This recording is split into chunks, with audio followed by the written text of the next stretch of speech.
Hello, hello, hello. We are now returning to the land of Britannia to carry on our quest of the Avatar. Whenever I get Twitch settings figured out. Piece of crap this is. Let's see. Well. Figure it out. Anyway, we're back. I should mention my name is Belagorm, aka Shane, or Shane, aka Belagorm. I grew up started with Age of Empires 2, and then playing other classic PC strategy games, and after spending some time on consoles, I went back and started playing more PC games, especially the old games that I also played growing up when I was younger, like Sword of the Samurai and Star Control 2, Uncharted Wars 2 New Horizons, and now I'm taking a dive into the Ultima series. And last time, when we started the first test stream, I horribly died, mostly because I was distracted by this new process of streaming, but we're going to head back into our lovely trip, or whatever, what have you, and return to the game. And I completely forgot what I was doing, but we will attempt to figure that out.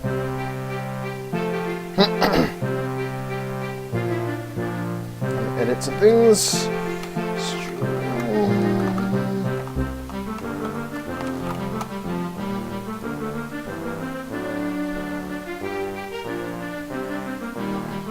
Alrighty then, so now that we have that figured out, it is time to find out where the hell we're... Oh wait, shit, I think that I went to the wrong place. Wonderful. That's right, I was going to pick up Katrina, I needed to buy more food, because I was a moron. Let's see here.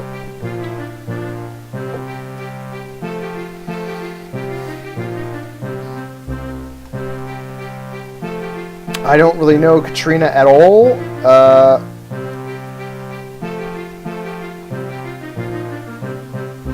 Excuse me while I attempt to find a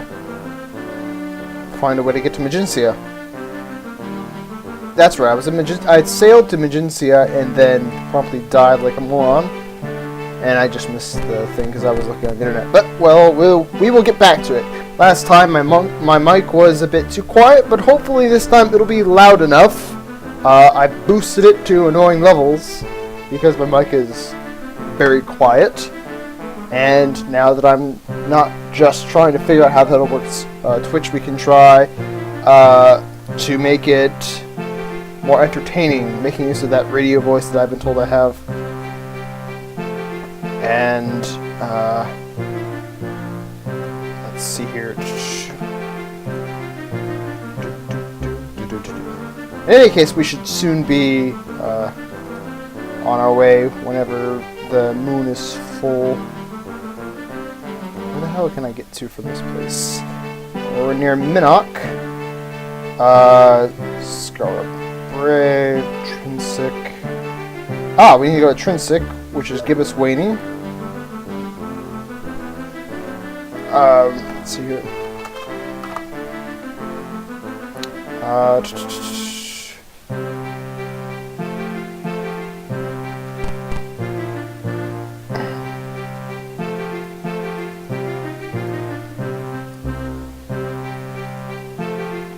Alrighty then. We have made it to the Trinsic teleport while I attempt to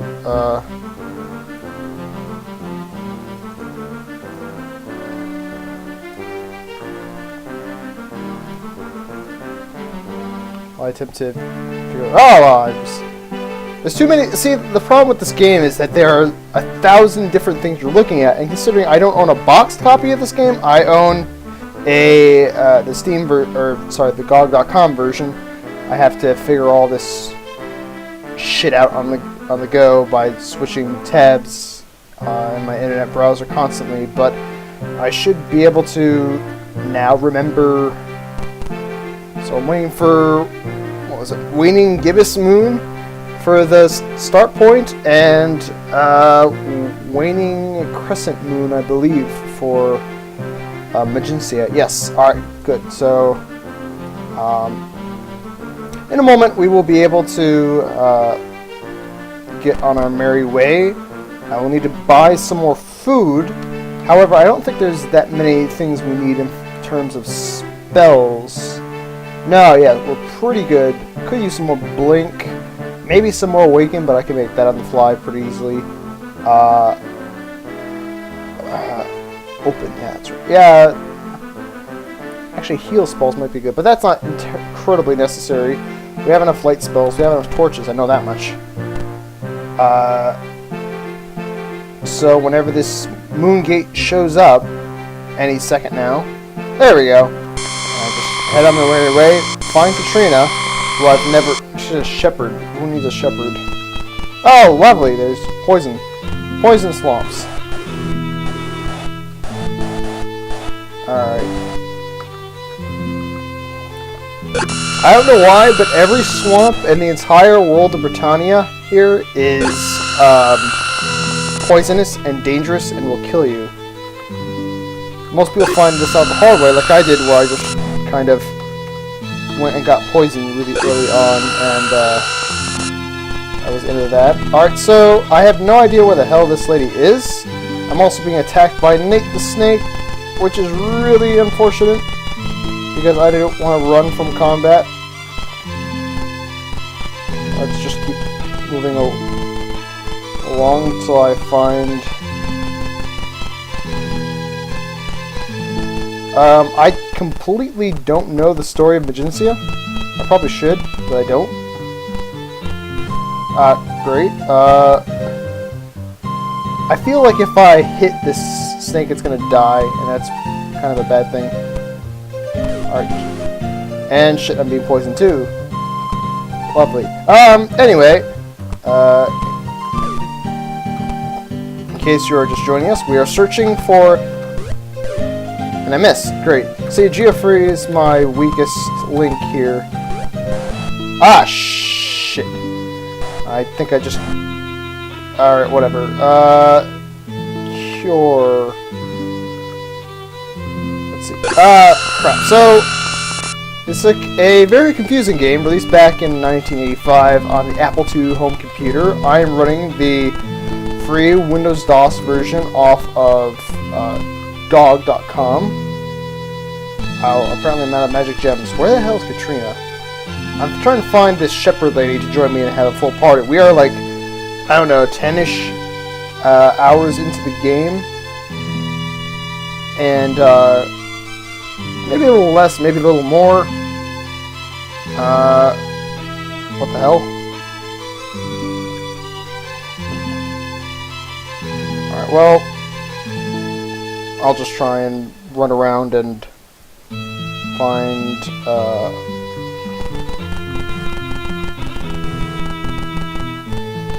yeah, that snake there was somebody I'm pretty sure I didn't want to kill. But, oh well. I just have to find out where the hell she is. Well, there's always a...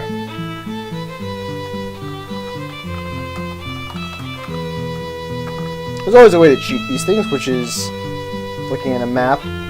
I had these magic gems that allow me to see a map of the whole place, but not now.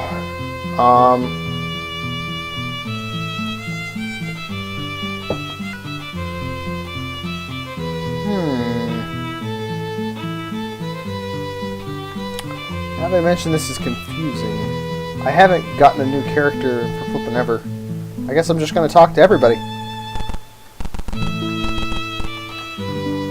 Alright, bye. We're looking for Katrina, so let's just talk to all the skeletons.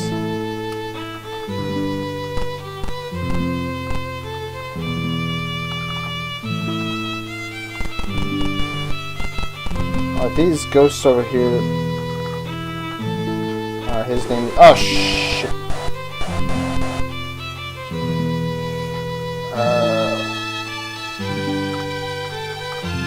it's kind of a confusing interface until you figure out how the hell it works. Most of it is, I'm playing basically almost entirely with the keyboard.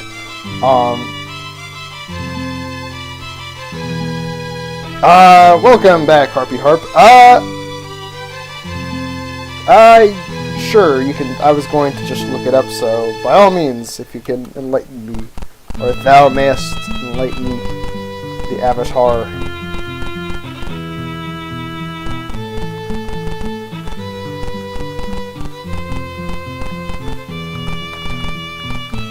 The avatar seeks to find the way of virtue, but survivor of destruction, which means she's probably somewhere else.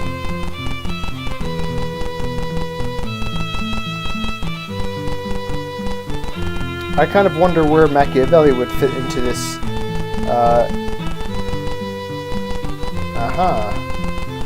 Very well, then we shall venture outwards.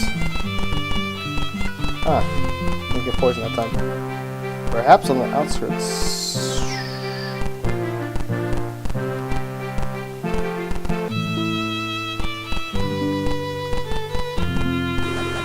And we're poisoned again.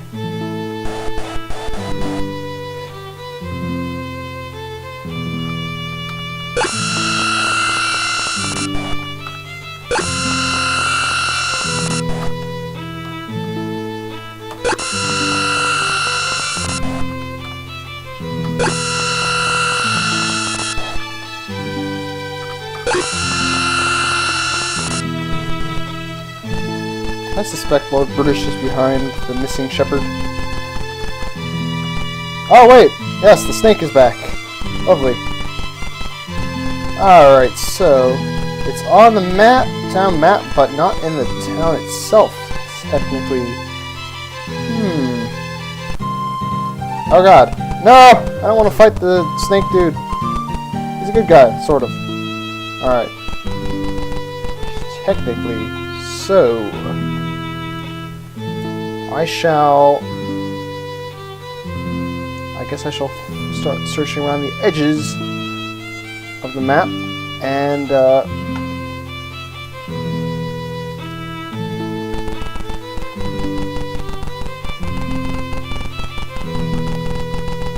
it makes me wish I had bought more magic gems.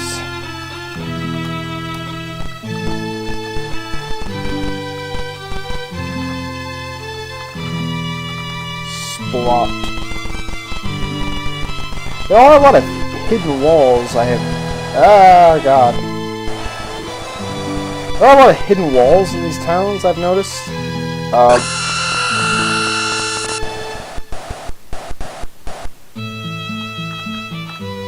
And it's been kind of confusing finding my way to everything in the towns. So there's this magic gem that allows you to see a map of the town in the game, and that's been tremendously helpful, except for the times like now where I run out of them. But we shall find our way there somehow, eventually, at some point.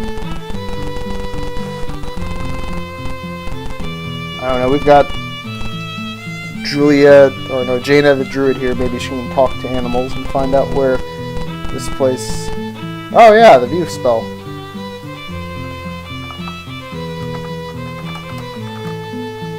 The thing about the spells in this game is that I've kind of... Oh wait, I don't have any magic roots or that thing. No, yeah, I have cheated and looked up information about this game, but many things would have been things that you find that were included in the original game's packaging, like, you know, the cloth maps and the manual and all that. A lot of the information about the game. Oh wait, I have an idea. Aha!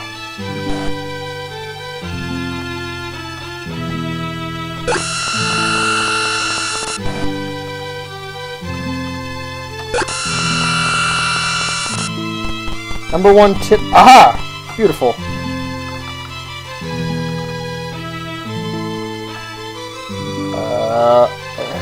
survive or Agencia. She doesn't know anything about the town, well, apart from the fact that it was destroyed. Join. Oh, join me. Let's see here. Alright, she's got a staff. Alright, we have to go find a sling somewhere, which Trinsic, I believe, would have a sling.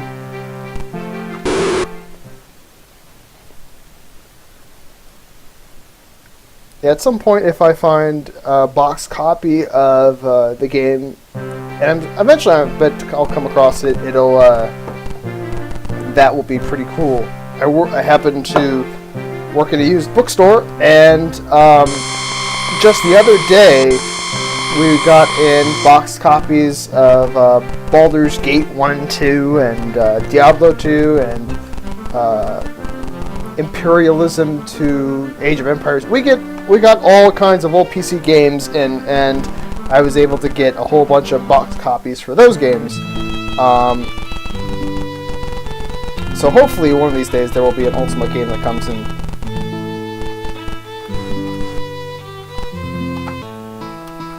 I'm here to buy... Oh wait, they don't sell slings here. Never mind.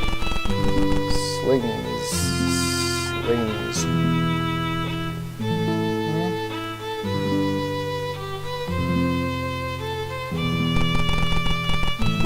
When in doubt, try...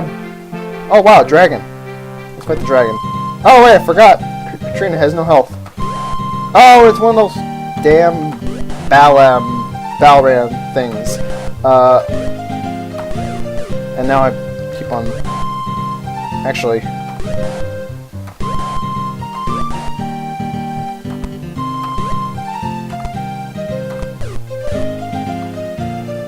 Let's cast a heal spell on Katrina.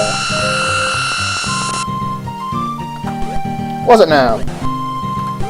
I'm not even sure I can remember my first RPG. Oh, I guess Star Control 2 kind of counts as an RPG. That would be the closest thing. Or Uncharted Waters 2 was probably pretty close to that. Played it back when I was like 13. And getting into those things. Also played RTS games growing up, or turn-based strategy games. They were, because I always I never played D&D or those other games, and so I always kind of knew about those mechanics from things that were inspired by them. So I played Warlords too, and kind of learned of the mechanics of a role-playing game from that, but I didn't really know what a role-playing game was. And I would try it, and I would play like... I think I tried some of them, but like the first-person games never appealed to me then. Now they do. But yeah, I haven't played Star Control 2 in years. I played the Urquam Masters version last several years back. The voice acting in that game was fantastic. Especially the, what was it, Spavi aliens or whatever, called you a Hunam. Oh yeah, I'm also almost out of food, so... Oh, lovely. Another fun mechanic of Ultima IV. Trying to rest to heal up and then getting randomly attacked by slimes. That also split when you attack them. I don't recall if these guys are evil, but for the moment they're gonna die.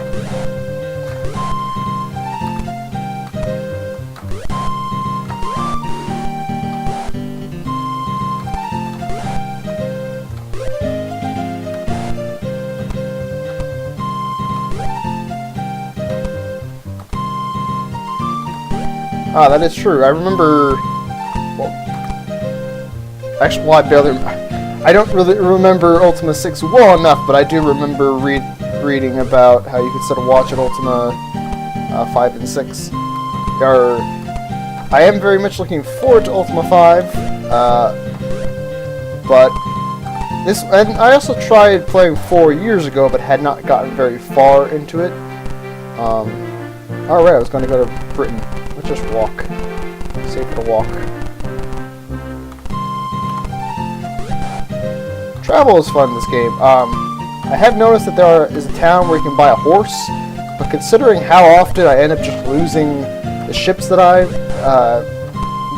gallop around or sail around on, I find the idea of spending money for a horse that might disappear at some point to be kind of frightening.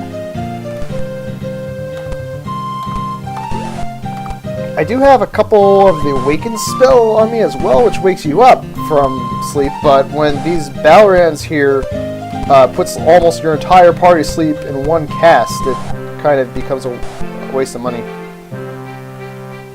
Ah,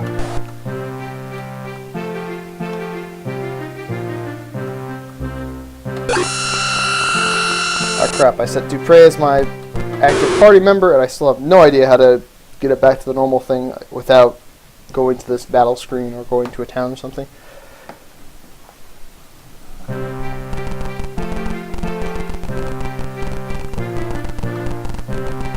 But my goal is to be able to get through and stream a good portion of Ultima 4 through 7, and then go back to some Sword of the Samurai and Uncharted Waters 2, and maybe Pirate's Gold, just old, and maybe Third Claw Masters, just good old classic PC games. I have a lot of friends that grew up on consoles, so they didn't really experience this back in the day. Well, I certainly didn't experience it back in the day. I experienced it years later, but a lot of them are more familiar with Final Fantasy and Chrono Trigger and other great games, but since I'm kind of the person that played all these computer role-playing games, I want to introduce them to more people.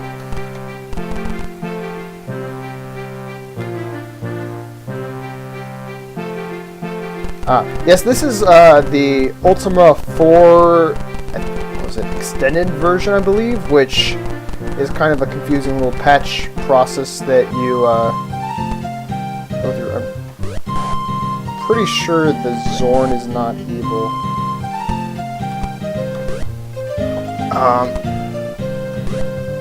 There's different Ultima games have different upgrade versions that I know of. I played 6 with just like the normal game.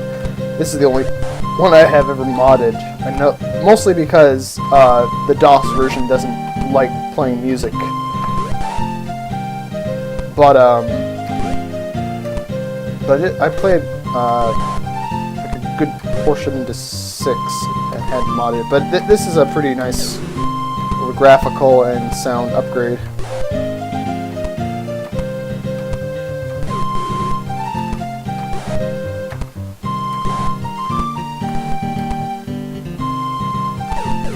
It's something else though, that this open world RPGs are a whole genre these days. But wait, what was I going here for again? Oh yeah, right there, armory shop.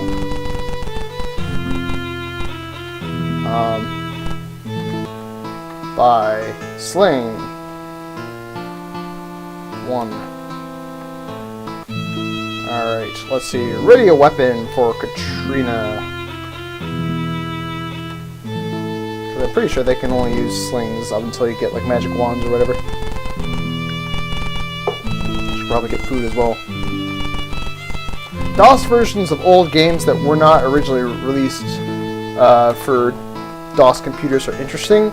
I'm a big fan of East Book 1 and 2, which came out on some Japanese computer system, but I played I played the PC Engine version, or TurboGrafx 16 CD, and that was pretty good, but while I did play the DOS version, it was very, very primitive. Let's see here. 1040. Let's try.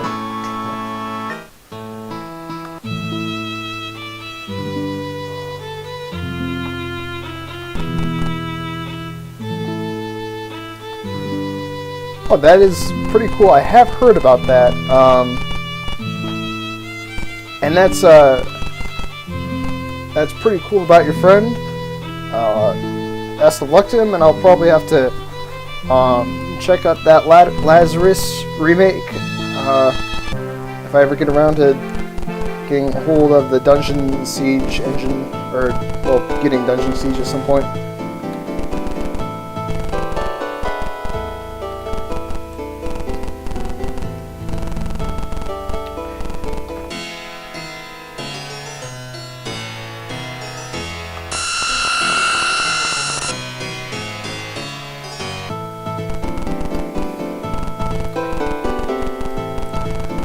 Alright, if I remember, I believe Paws was the town that sold food for the cheapest amount.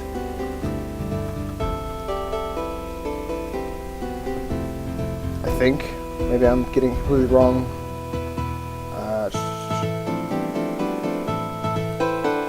Or maybe it was Moonglow. No, Scar Bray. I'm completely off. Great. That's awesome. How do I get to Scar Bray?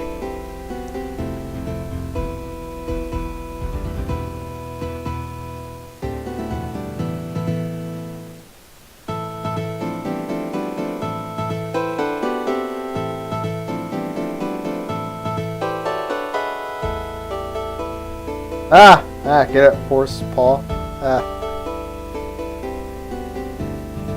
No, I want to get to Scarbray where the food is slightly cheaper, and then probably use up most of my money, or most of my food getting there and back. Alright, so we can go to Minnock. I forget which. Where's my map? Minnock. It's the Waxing Gibbous. I haven't, for the record, I have not thought of like the terms waning or waxing gibbous since like astronomy college classes like 4 or 5 years ago. Alright. These guys are gonna get what's coming to them.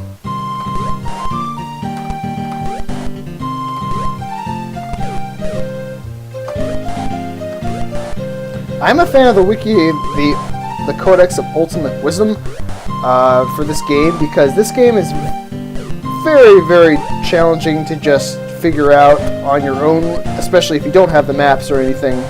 And yet, it doesn't like give everything away. There's still plenty of stuff to figure out as you go along, unless you like search through a bunch of links or Google places, dungeon solutions and whatnot. Oh, I should have shot there.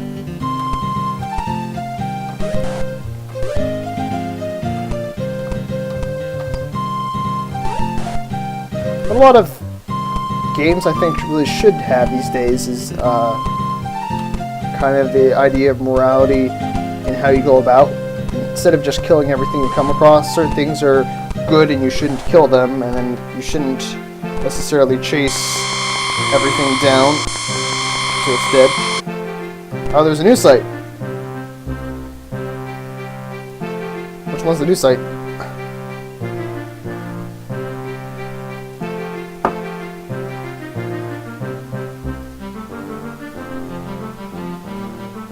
UltimaCodex.com.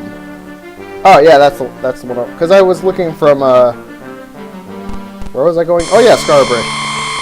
Yeah, that is the one that I have been looking at, I believe.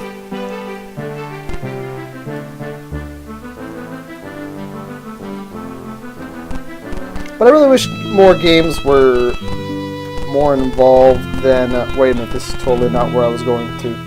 Where is this? I forget.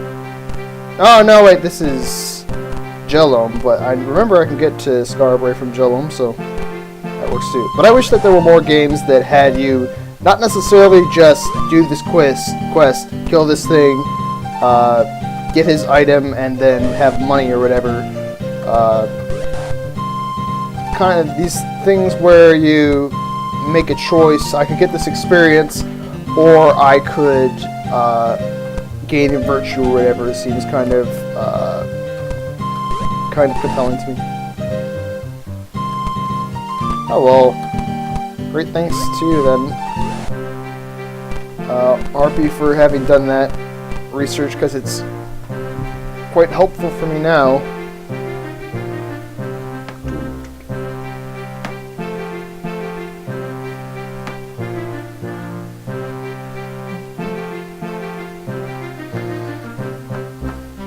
But I know that Richard Garriott is not a fan of people min-maxing their way through RPGs, and this is kind of definitely a case for me to get back on to just role-playing in these games and not simply just getting through the game to the end. And this does it well. I think his new Shroud of the Avatar game is supposed to be working on that too. And there are some other examples of games that are like that, but not too many, because a lot of them is simply go kill this thing, bring this thing to this person. You just kind of skip your way through menus and such, like modern MMOs tend to be that way. I remember back on Final Fantasy XI, you wouldn't even get quest rewards. You would do these quests, but it was not frequently for some kind of amazing reward. And I wish that we had more games with quests that mattered more and were not just an experience and goal delivery system. Let's see, how many 20s like 4, 8, 12, 16. No, alright, that's plenty of food.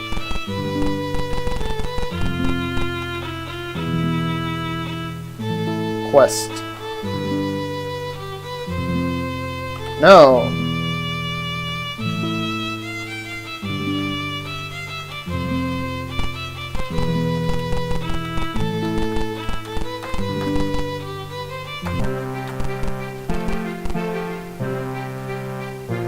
It was funny because I was having a conversation with a tabletop gamer friend of mine who I just found out played all these way back in the day, and he was coming from the perspective of a guy who played D&D and war games, and he knew all the mechanics of these things, which I still had no idea about really. So these all were kind of more obvious to him, but these were more an extension of like him playing pen and paper D&D than modern RPGs, where computer RPGs, where it's a lot different than it would have been. I think I'm going for the third dungeon, which I think is this way. No, it's the wrong Gibbous. Oh well. And now he basically doesn't play modern computer role-playing games anymore, or console role-playing games. He just sticks kind of to various different war games. But like the idea of converting Dungeons and Dragons to a computer game is you can still see that here, and the kind of interactions with your friends and real people, something that we're striving for. So you can have conversations with these characters in these games, which are really hard to understand a lot of times, but well. Alright, so where can we go? Oh wait, I guess I could have just gone to Trinity. Oh well, I'll just walk from here.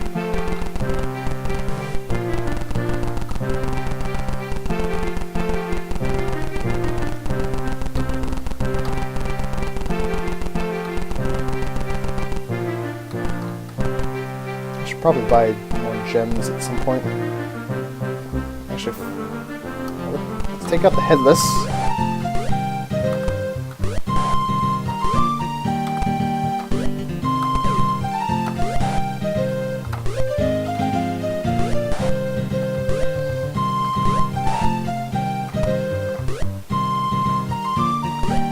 I keep on...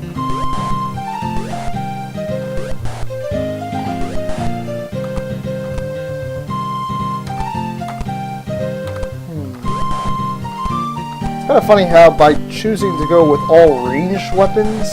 Oh, damn, I should not have hit that insect. The insect's almost invisible.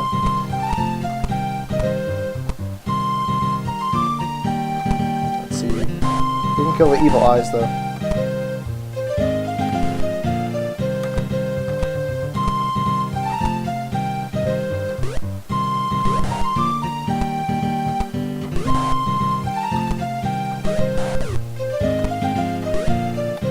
It's funny for... Alright, good. They're all fleeing, so I should just kind of hang out. These insects are good. But it was funny because early on, until I had like 5 characters or so in my party, I think it was myself with a sling and Jaina the druid with a bow were my only ranged characters, and so I noticed that they were getting kills on more monsters, and I think that led to them having the most experience, so I kind of turned the other way around, and then gave like Shamino, who came in near the end, some of the dex upgrades in the second dungeon to spies.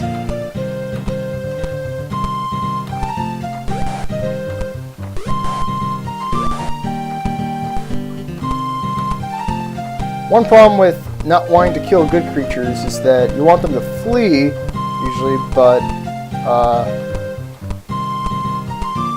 then sometimes you just one-shot them. Oh shit, that guy. Where was I going again? I was gonna check the map before. Oh, there's a nightshade over there. Oh, let's just go for the dungeon.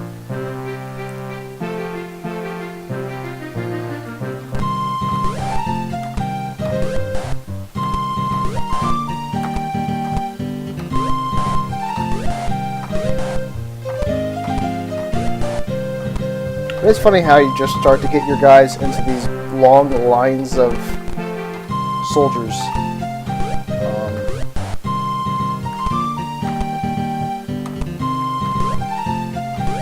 If the enemies had some kind of super archer that can shoot an arrow through 5 men, they would decimate my whole party.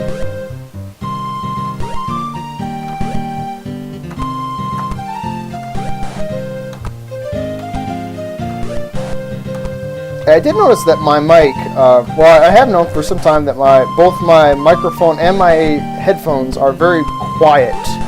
So normally I turn everything else way down and somehow adapt it. But here I've just boosted it, so if the game wasn't also kind of loud, then you'd hear just loud, annoying background noise as well. But I guess that's preferable tonight to be able to hear it.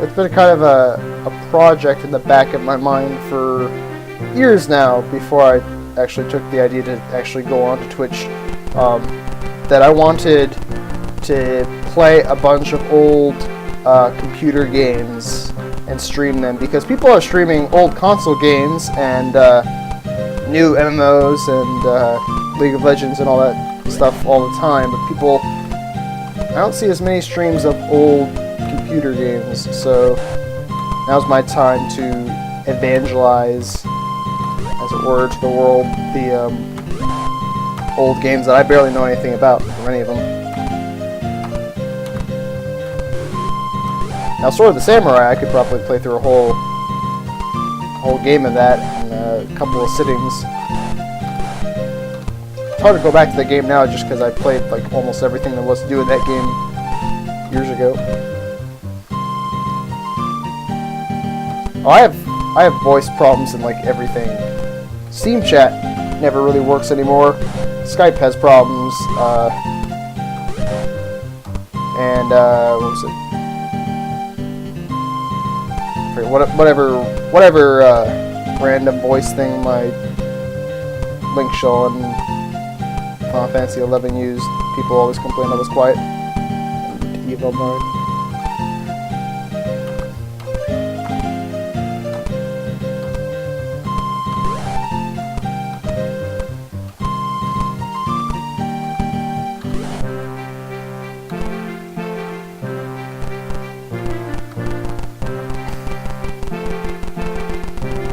But this game is very interesting in the whole way that...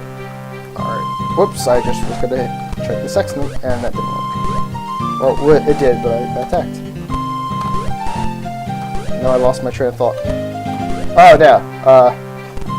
Learning the virtue system and all the different moving parts of this game, because this game is incredibly complex, just has taken quite a bit of time to figure out where the hell I go, what the hell do I do, who do I talk to, what goals there are. There's a pile of confusion, but it's kind of this learning experience. There are 1,000 orcs in Britannia. If all the orcs had some kind of plague, I don't think that anybody would really complain about it. I've barely seen any rats though, so that's always nice.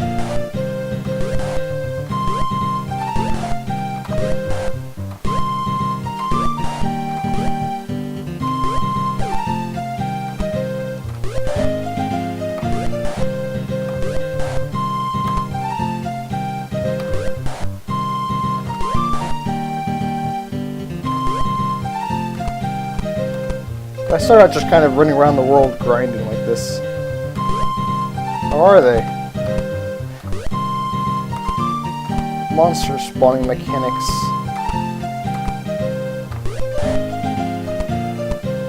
Well, I have noticed that in dungeons I'll be just kind of sitting there, and then suddenly checking something, and then suddenly I'll be attacked.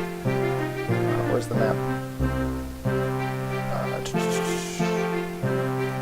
Oh, this was the place that I was waiting for a pirate ship to show up for hours some time ago.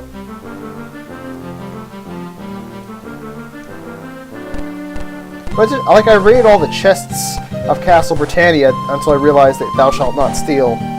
So that was a kind of an interesting revelation. Oh, I see. That does make sense, because I have noticed that the enemy hordes are ridiculously huge, and when it's a bunch of Balams trying to sleep you every turn, it really gets to be kind of a bit of a drag.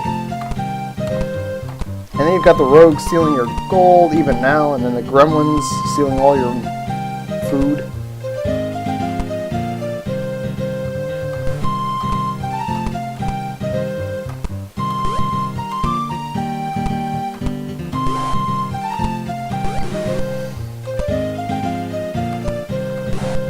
I remember starting the game, and my first thought was, oh, I'm a mage, I should be casting spells, so I just started casting a crap ton of fireballs everywhere, but would run out way too fast, and switch to a sling pretty early on.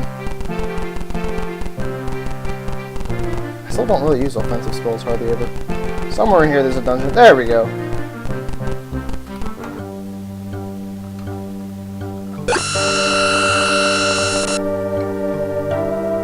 And then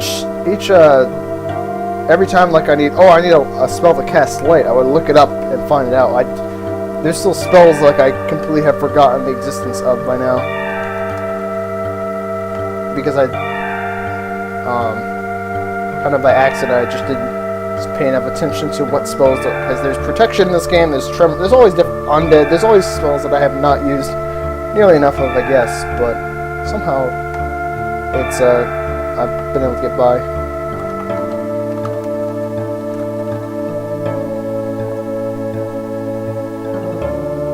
Some good old dungeon crawling. Some information about Destard. Take a secret tour and descend. I do definitely agree about the utility for sure.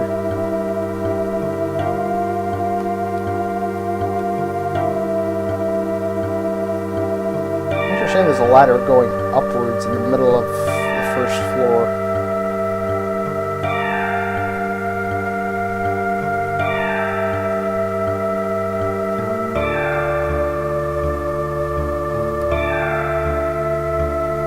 Oh wait, I get it now, it's a puzzle. Should be a secret door somewhere. There's lots of hidden walls in this game, it's rather interesting. Send what? Aha! Down to level 2. That's kind of the first puzzle like that I've seen yet.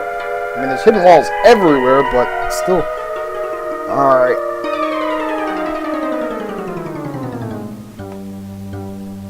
A bunch of fountains and dungeons. Most of them hurt you. There's a health one, though, and a cure one. There's an unknown fountain, and I still have no idea what the hell it does. At least I haven't tried.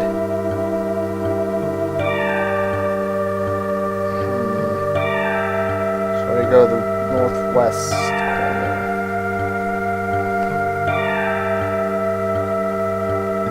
Technically speaking, I'm sure like digging on some graph paper would be the correct way to go about this whole dungeon business, but I was never a fan of that aspect of this kind of thing, so looking at the maps, but then still getting completely and horribly confused and lost has been my method of getting through it.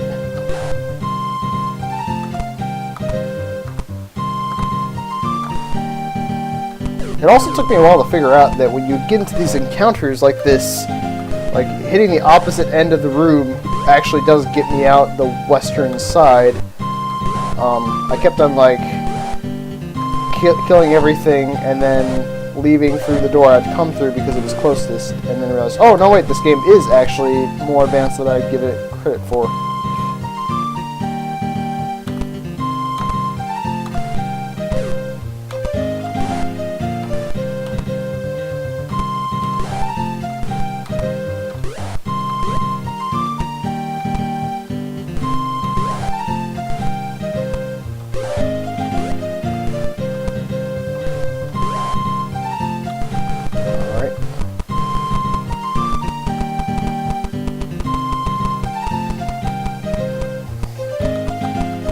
My first few dungeon ROMs, I got tons and tons of gold too, but then like the last one, I didn't get much, which was slightly disappointing, but that was really what I was here for. Mostly here for the stone and the orbs and all that fun stuff.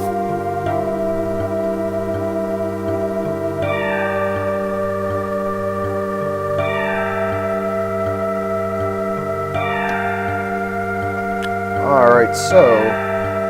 there are chests at the far ends of this map. Cool.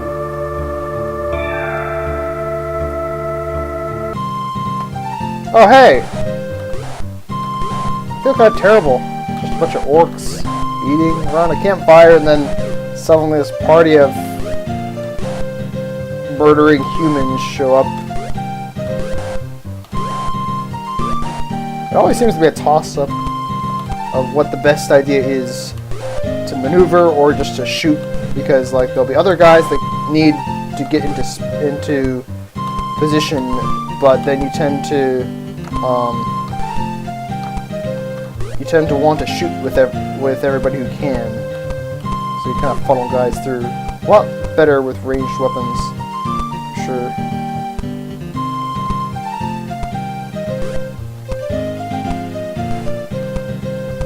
But me exiting out of the northern end, or the southern end, or the eastern end, or the western end, or whatever, very much determines where I'm going to end up going. And then some of these rooms have hidden walls, and that threw me for this long loop a while back, but somehow I've managed to figure out that there are hidden walls everywhere, and that some of the bricks are mildly different than the others.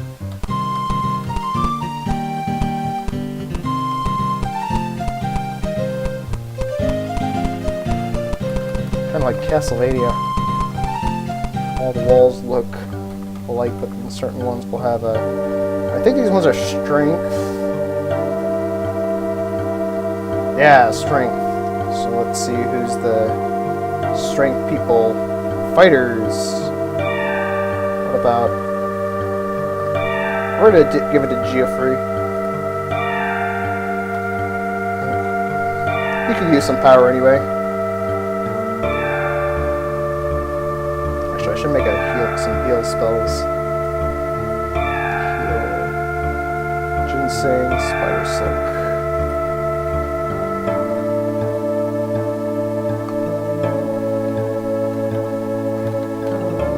Alright, let's make like 15.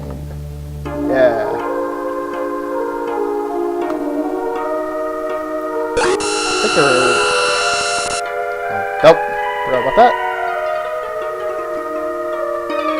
I think actually Shamino has the highest dex now, because I fed him a bunch of dex upgrades, since he's a ranger and everything. Rangers sounded... Rangers sound like they'd be using dex.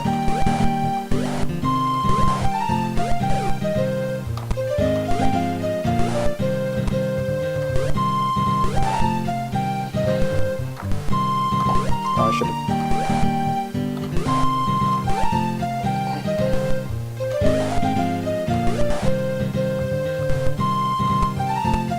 No! Don't get away, evil creature. That's bad for my justice, I believe. Never mind. Actually, I think it might not matter in dungeons. Or at least not as much.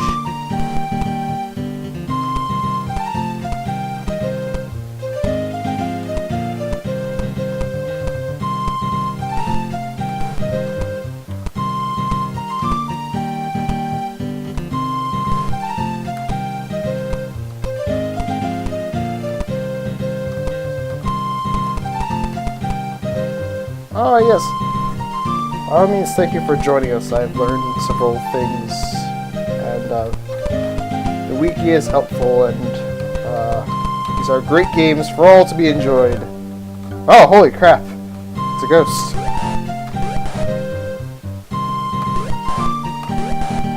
So, see ya, Harpy Harp. I shall stream more of this game and other old good PC games in the future. Ankle ghosts.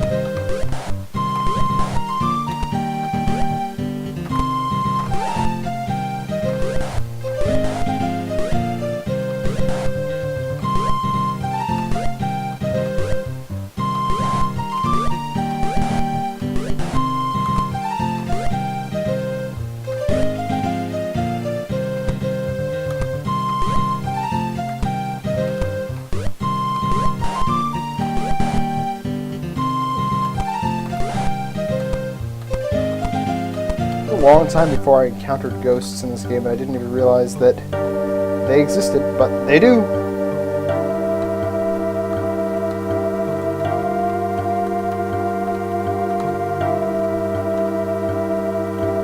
Actually, let's rest.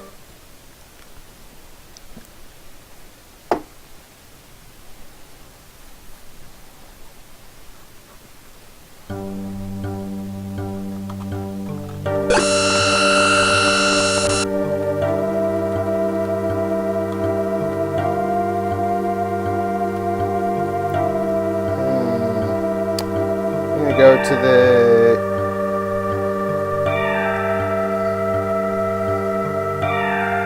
alright, so we need to go to the eastern exit of this area. Whoa! Oh, hey! I'm being chased by a ghost.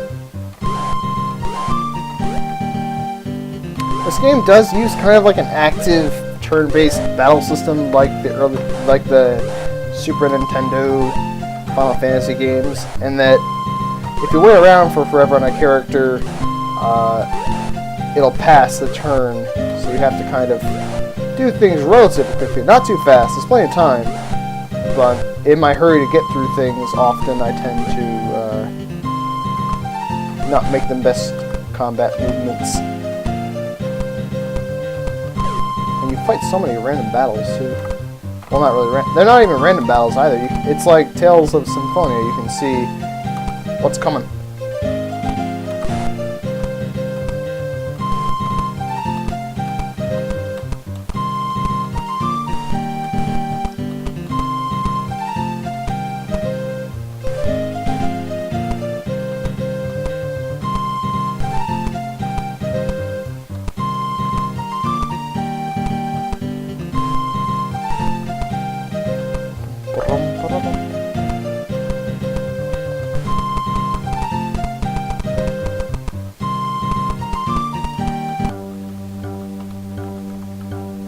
Alright, level 4.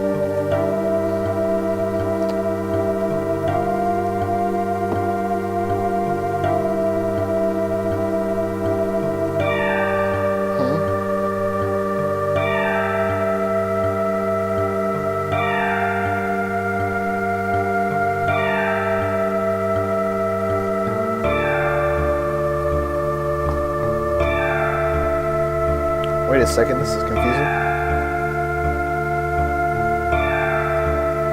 Alright, that's south. Oh yeah, let's see here.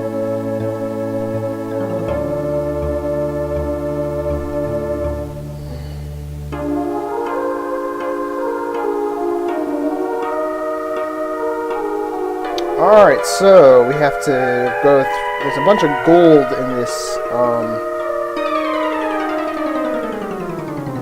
there's a bunch of gold in this level. Oh! Whoa! Fiery lava.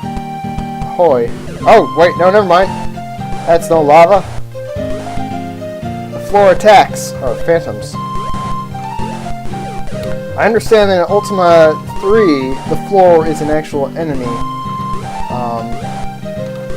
Which, as hilarious as that sounds, it's because they actually ran out of tiles to put in the game.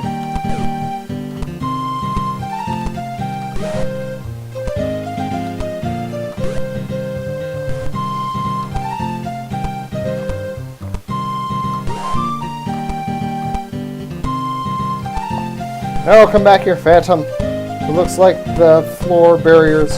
There we go.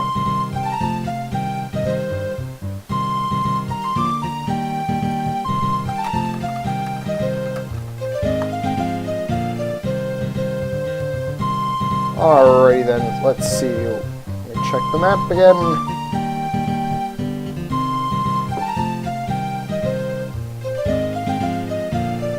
Or I should just go south and then, well,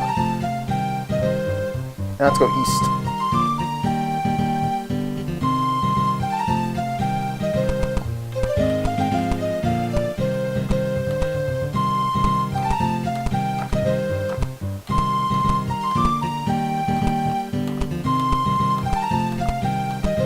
Some of these dungeon rooms can be really confusing in that they'll be like hidden walls and then that you have to trigger, and bridges that will collapse under you, and oh hey, and other weird things. So there's been multiple situations where I've had to like cross a bridge to get through to an island in the middle of the dungeon room. Yes, that's right. There's a pool of water and like an island in the middle in a dungeon, and then the bridge like collapsed behind me, and I just kind of randomly run around having no clear idea of how to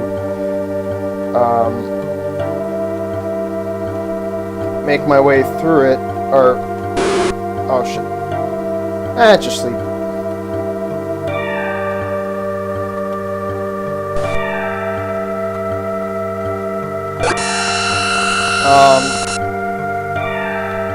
But apparently standing on some certain tile will... Oh, hey! I've not seen a chest that had monsters inside of it yet. Unless that's what that was like 2 minutes ago.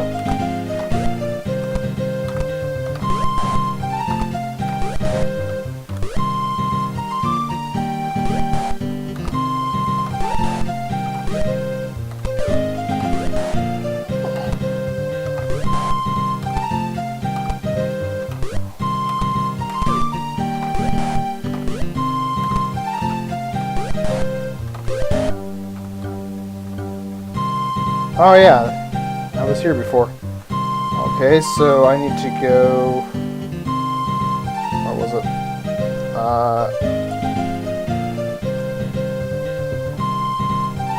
Out of the western exit.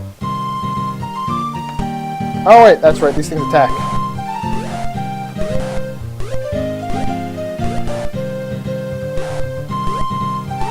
The thing is that these look exactly like some barriers, or pretty much exactly like some barriers you find on that you have to dispel. There's these, I think the red ones are the ones that damage you, but then there's poison barriers that just poison you as you walk through them, and there's, oh, what were the other ones? There was a blue one, I forget what it's called, but you just simply can't walk through it. And then sometimes you'll be walking through in the dark, and then there'll be the barriers in the way. Wait, is that guy standing on a...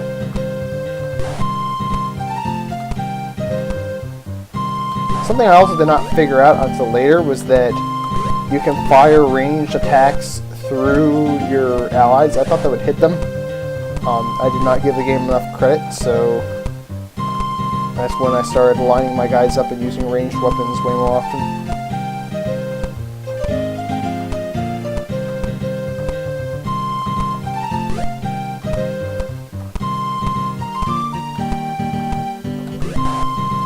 Alright, let's head out the western exit.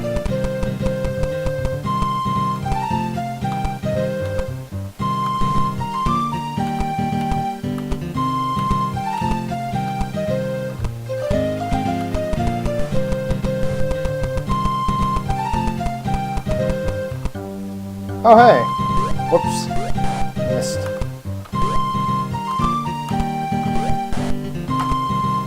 It's weird because I'm pretty high level by this point and have progressed through quite a bit of content, been around the world. The only things that I haven't really seen as much of are the dungeons, because this is only my 3rd dungeon so far. Like, it took me a whole bunch of tries to figure out the 2nd dungeon, which was the most accessible one to get into, and the first one was a pain to get to, but I did it since the 1st dungeon, so I figured I should start with that one. Well, after I did the 2nd one. Alright, so this is what, level 5.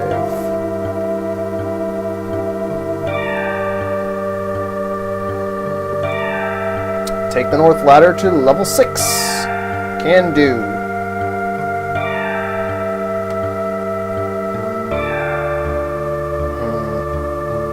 Wait a minute. Oh, I get it now.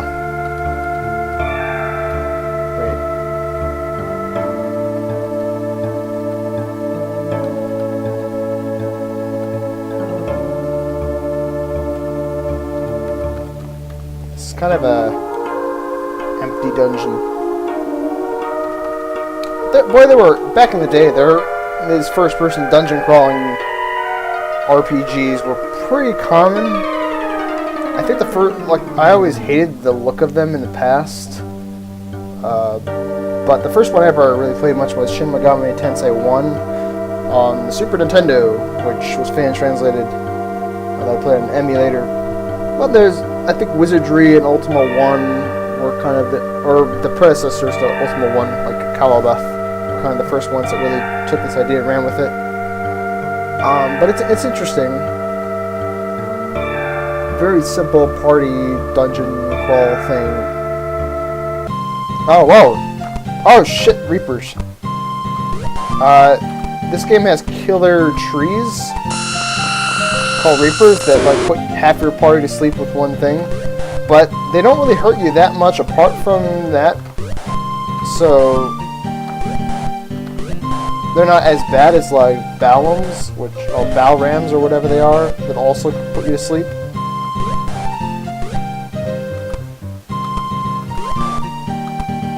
I remember the first time I came across them, I had a significantly smaller party.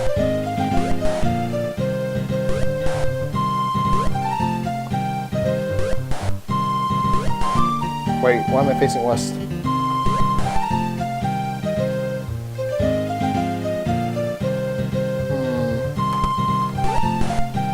This is level 6. Yeah, and I'm going west.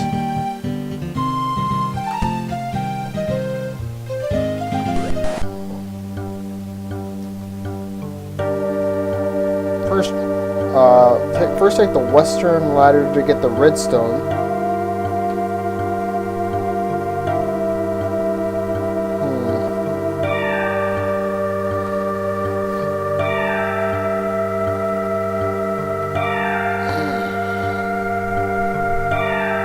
Oh, where the hell am I going?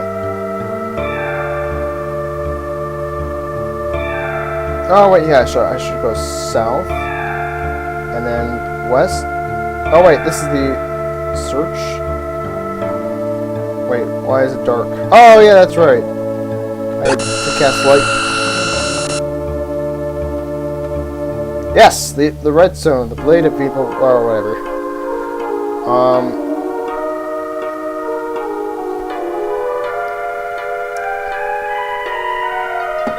The redstone is really the main goal, I guess you would say, of the dungeons. Like, that's the thing you're here for. Apart from getting stat bonuses from the blue stones and, of course, gold, you never seem to be able to have enough gold in this game. And then ascend to level 5 and take the western ladder down to level 6. Alright, so I guess I just go back the way I came. Oh, shoot. Wait a minute.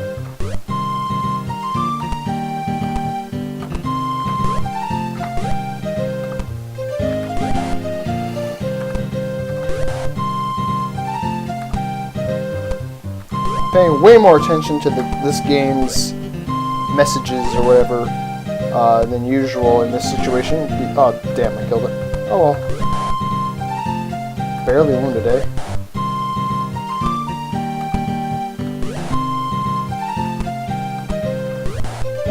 He's dead. Alright, cool. Alright, so I need to go to the north exit. Oops.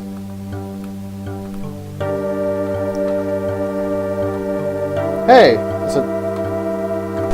Oh, shoot! There's a chest on the ground! And it had monsters inside that attacked me.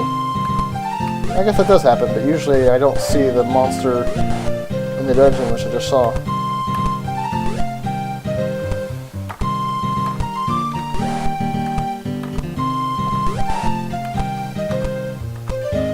But yeah, the first several times I entered dungeons, I went into the second dungeon, Spies, to get myself some gold, which was kind of to get bows for everybody, and food, and reagents for spells. The spell system in this game is pretty complicated. You have... Oh, crap. You have a bunch of different reagents that you get... Actually, before I talk, I should probably figure out where the hell I'm going. Alright, let's see here. Ascend to level 5. Okay. Climb. And... western ladder down to level 6. Cool.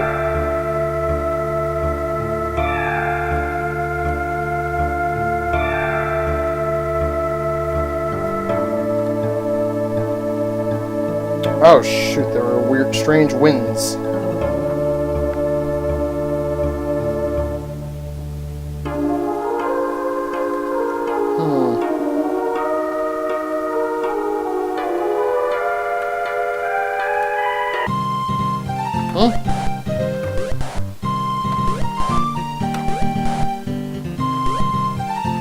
I completely... Oh yeah, anyway, so I basically just came to the dungeons before for gold. Now I'm trying to progress more, now that I know that becoming an avatar early on is kind of hard. It's better for me. In my opinion, it seems to make far more sense to simply get everything else and then become an avatar. Because there's like a whole laundry list of things you have to get. There is no villain in this game. You're trying to become the paragon of virtue, the avatar. And, so... try to gain karma, and try to get a bunch of bullshit magic items that apparently make you a holy man.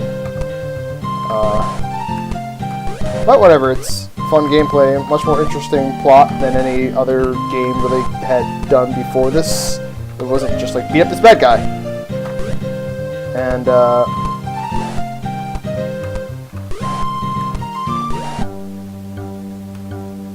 alright, so search...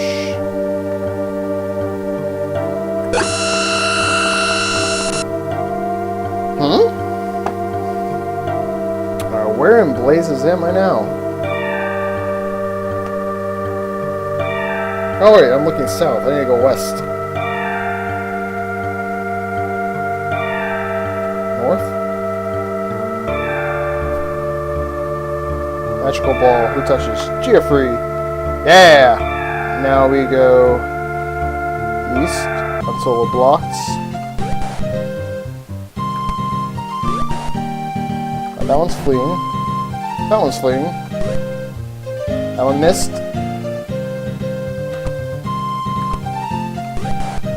That one's fleeing. So just wait around. Everybody. I'm pretty sure this one over here. I killed that one.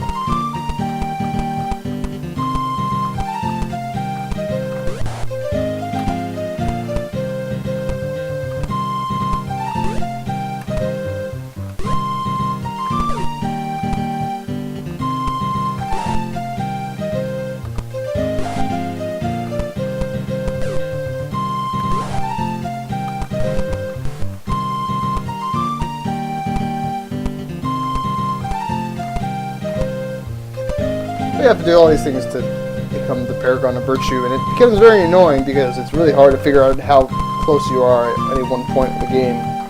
But it's a unique system, way ahead of its time.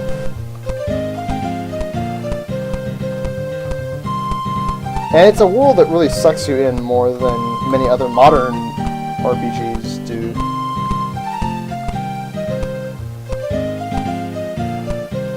Are you gonna leave, bro, or what? I want him to flee. Alright, now he seems to have gotten the message. Alright, screw it.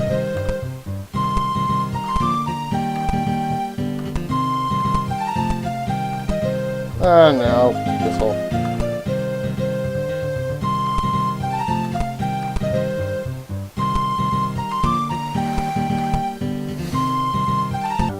There we go.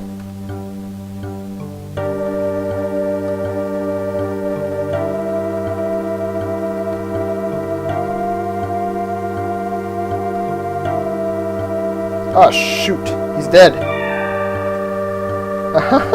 That's pretty good. I forgot that you lose like 300 some health every time you pick up one of those orbs. But he got the orb as far as I know, so we can just cast the It spell and rest. I don't think I have any Mandrake roots to cast the Resurrect spell.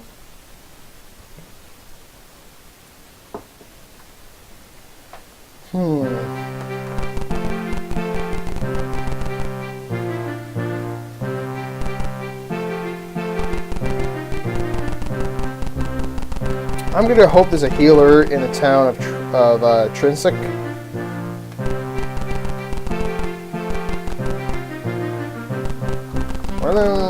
Oh wait, this is the wrong spot. Never mind. No, Jeffrey! Or Geoffrey, whatever his name is. I think I remember reading that every time you get a blue orb, your damage increases as well. But all I know is that you get like plus something strength was the last one.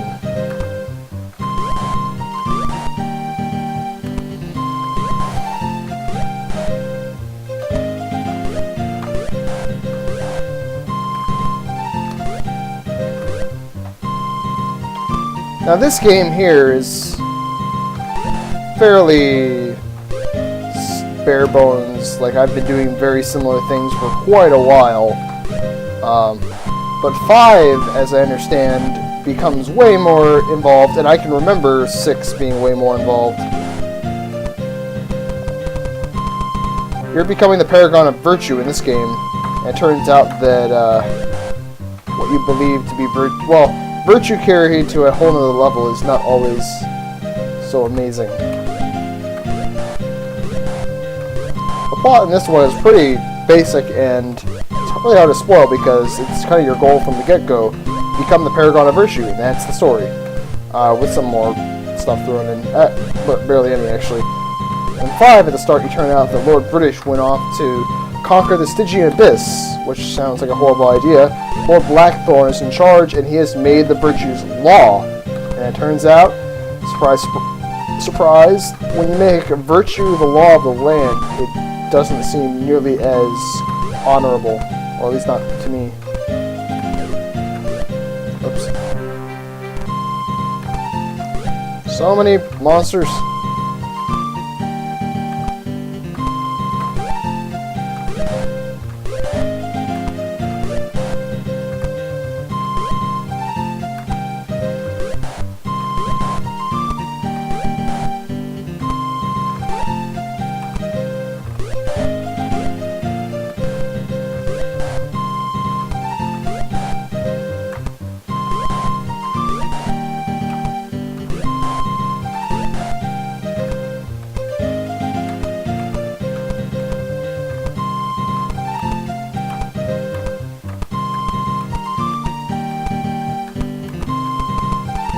think this one might be running. Well, not anymore, is not. Oh, wait. Depending on how high your dex is, it'll show whether or not you get hit by a chest trap. And every trap in this game has a flippin' trap on it. Even early on, though, I wasn't getting hit by traps too often. Oh wow, I'm missing a lot. Also early on, I missed more often than not. It really more, unlike most games, your accuracy is terrible for most of the game. Also, my main character's always been higher level than everybody else in the party, and it takes a really long time for everybody else to really level up much. That Jeffrey guy, he's been like the lone dead guy in the group before. Alright, let's find the town. Over here, finally. I bet you there's no healer. See, I don't have any, raise... Oh, yeah, that's right. For resurrection, you just have to either pay up to get it, your body raised, or... Oh, yeah, there's no healer. Alright, so we'll just go to Britain. We can just run there.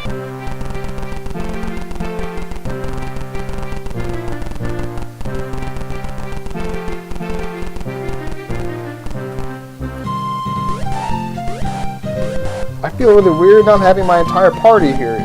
One, it feels just strange, because the entire rest of the game you do have your party here, and then also he's missing out on some needed XP. And Geoffrey's my second newest member of the party too, so... Your party goes bigger over time. It takes a while to level, especially later on, but every level the main hero gains, you're able to add an additional members of the party. So I start off at level 1, I believe? Well, yeah, of course, that would make sense, but I wasn't... Anyway, you start off at level 1, you just have yourself. You hit level 2 pretty soon, then you can add somebody else to the party. And then level 3 and so on. Oh, hey, that bridge has a chest on it. Bridges frequently have trolls guarding them. Oh, that's a town of Paws over there. Horse Town. Also, I think a farming village.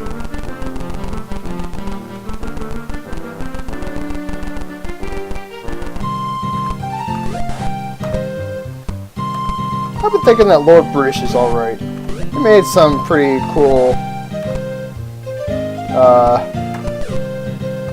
nerdy-ish, I guess, games, but, whatever, we're all nerds on the inside, I guess. Well, I work at a very nerdy place. And it is a bookstore. And then come back and play computer role-playing games from the 80s. And listen to a turntable that currently needs some kind of adjustment to make it work again. Alright, here's the town of Britain. I think it's like 200 gold to resurrect somebody. Yes. See. Yes. Yes. When you get raised, it doesn't actually restore all your health, and it actually restores none of your health, and you have to cast a separate seal spell or pay lots of money. Alright, so here's Castle Britannia with different music, thank God, for the first time in like forever. We go up to Lord British.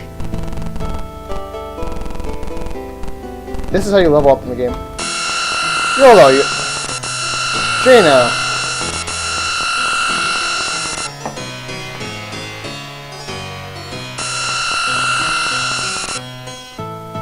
Alright. I think that she'll hit level 3 at like 200, maybe 300 XP. I've got like almost 7,000 XP on Belagor, my main hero, and I doubt he'll level up. Alright, this is the Seer. He tells you how you're doing with all the virtues. Alright, so I've become an avatar of honesty. That's good. There are 8 virtues in this game. And they are honesty, compassion, valor, justice, sacrifice, honor, spirituality, and humility. Now you have to gain a rune for each of these attributes, and you find a companion for each of the attributes. You have to find a stone for each of the attributes, which are found in the dungeons, which correspond to these virtues, such as deceit, despise, what the hell is despard? I have no idea. Wrong, covetous, shame, Hithloth, and the Great Stygian Disc. No, they don't all make sense. You combine the stones to make some other keys, and you get some more items, and then you beat the game. But we're kind of like a decent way into there. And now I'm forgetting what I was going to look for. Oh yeah, how's my compassion? Oh yes, I have become compassionate enough. Nice. What was the third one? Let's see here. It was valor, I'm pretty sure. Cool. Alright, justice. Nice! Justice is good. Alright, cool. Sacrifice. Yes, nice! Alright, cool. Honor. Spirituality. Humility. Alright, so basically every virtue I'm not an avatar in currently, I can go and max out. It's not necessarily the greatest idea, since last time I lost these virtues while en route. But oh well. Alright, so where the hell is the...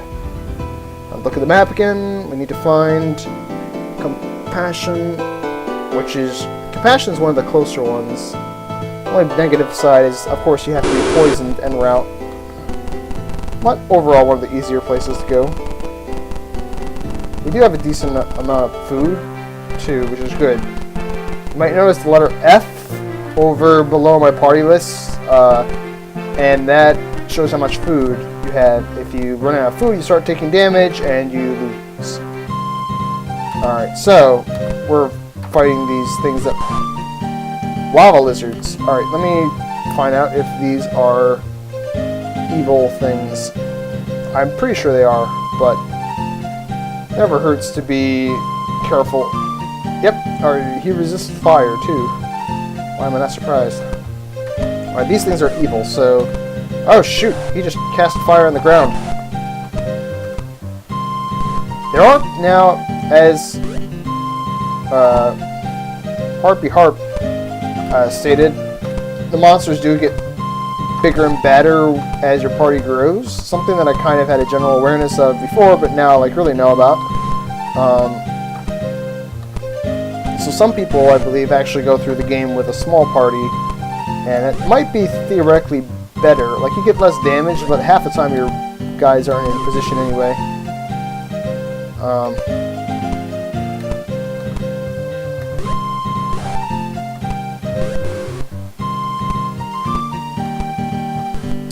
But I like having 8 people. It's just cool. It's like a raid. Raid. I hate the concept of raids in some ways. Sounds cool until you do them. And it's kind of fun, I guess, for a little while at least. The only game that I really raided in was Final Fantasy XI.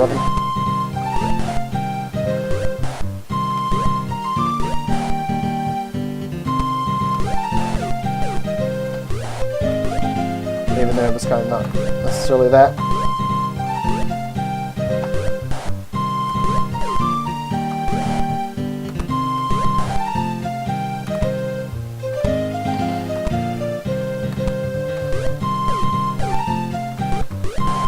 Are actually Nixies.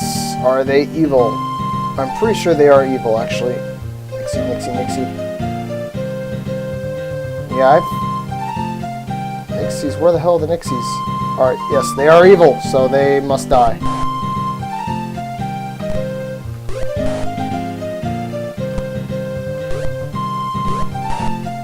Yay! Katrina just got XP. It's really interesting how, like, so many games, especially JRPG games, have thousands and thousands of experience right from the get-go. But really, like, older RPGs, especially Western ones, never had the giant thousands right off the bat. In this game,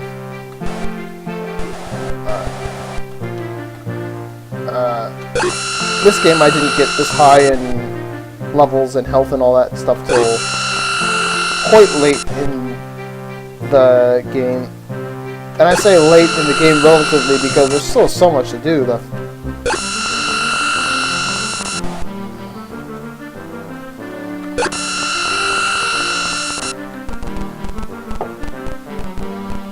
Hey, a chest over there. I don't really want to go there because I'll... Alright, so this is the interesting part where you have to meditate. And compassion, I need...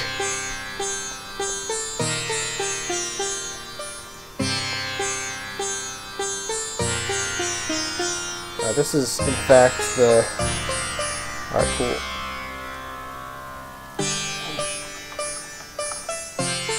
So you have to go to these places and meditate for 3 cycles.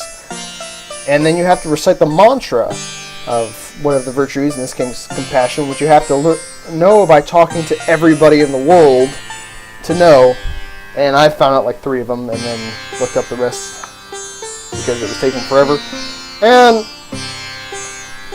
it originally felt like everybody had tons and tons of lines of dialogue, which they kind of do for its time, but in the end you kind of get used to seeing what a person's job is and what his name is, what he thinks about the quest.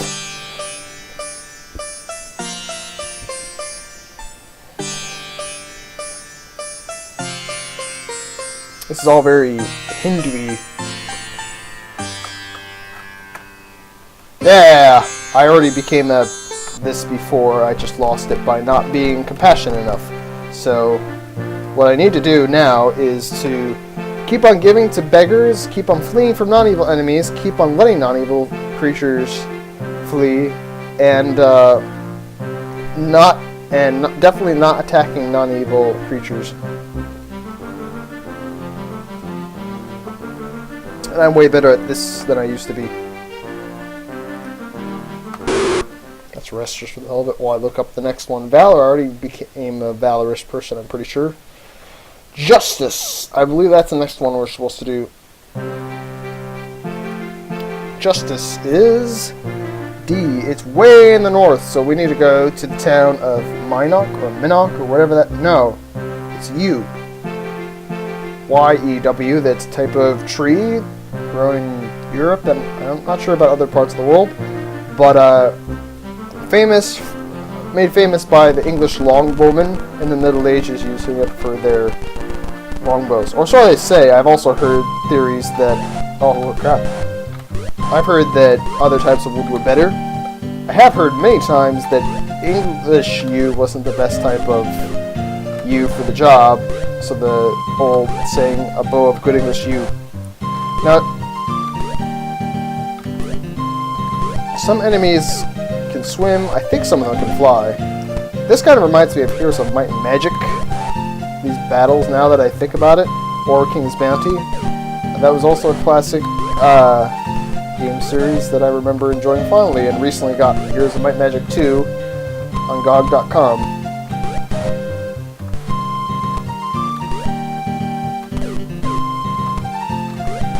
I used to be good at Heroes of Might and Magic as well. It's kind of weird in that every time that I go back and play that now, I somehow always do really poorly in. Oh, we're just going to move everybody over. What? I guess I missed. Ah, could.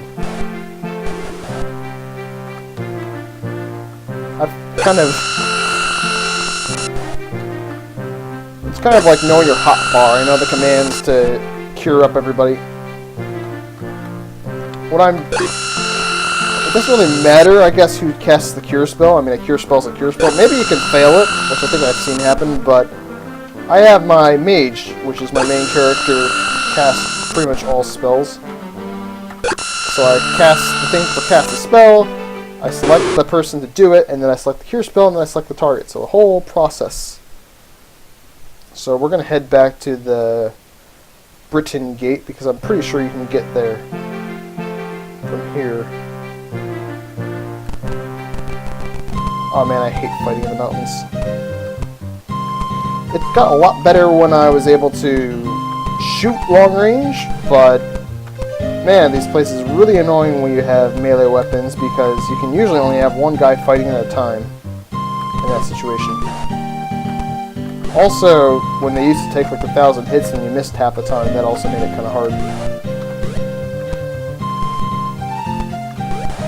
Oh, just keep funneling them. This is working out, I guess. Actually, no, now it's not, because now the monster isn't lining up correctly, so we'll just start moving.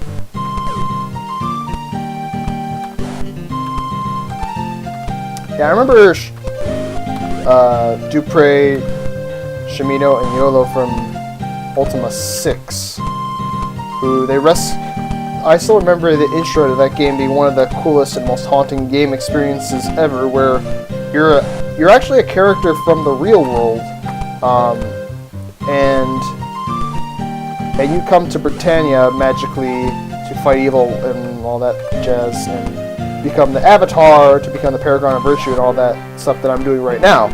But by the time of Ultima 6, shit has hit the fan, and the gargoyles are causing trouble. And you enter a moon gate in your backyard. Moon gates are usually blue, but this one's red, so obviously you go through it. I mean, it looks bad, but why not try? And so it's kind of funny, because like you see your character watching TV, and then he gets up and then goes to the moon gate, and then he's bound to this altar of sacrifice, and the gargoyles attempts to kill you, but then luckily a crossbow bolt comes out of nowhere, fired by your friendly friend Shimino, the ranger, and your friends rescue you, take you back to Castle Britannia, where Lord British is being attacked by a swarm of monsters. You kill them and then embark on your quest for something to do with getting more runes of...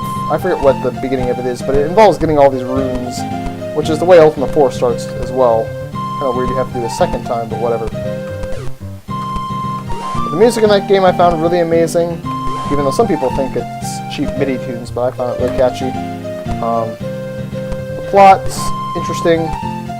The characters are good. The world breathes pretty well. It really sucks you in. I feel like I remember it feeling a little more claustrophobic than this game, but the graphics are a lot more advanced by that point. It's kind of very Super Nintendo-y compared to this, which is like pre-NES style. If I had to draw comparisons, this is an upgraded version that has better graphics. There's even high-res tiles, a high-res tile set available, which I could use, but it looks like terrible in my eyes. So, I don't go with it.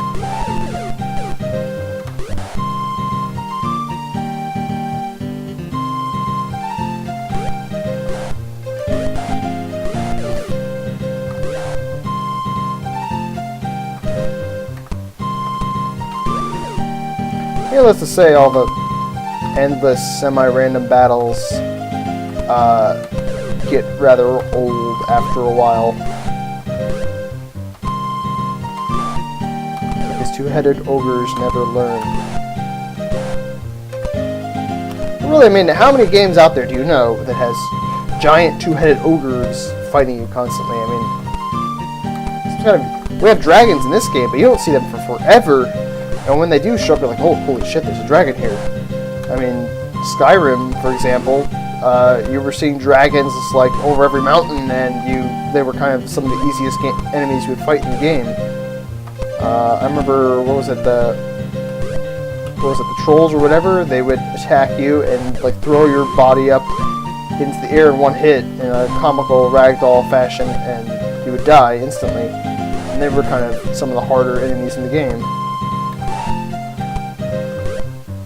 Like like every other game these days, dragons are really not that special.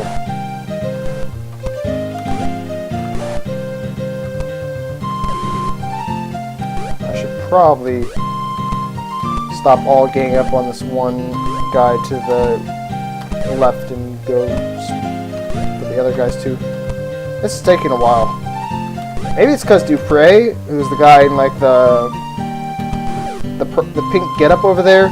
Maybe because it may be due to him being a paladin that he's so bad with a bow and arrow, but he never seems to hit anything.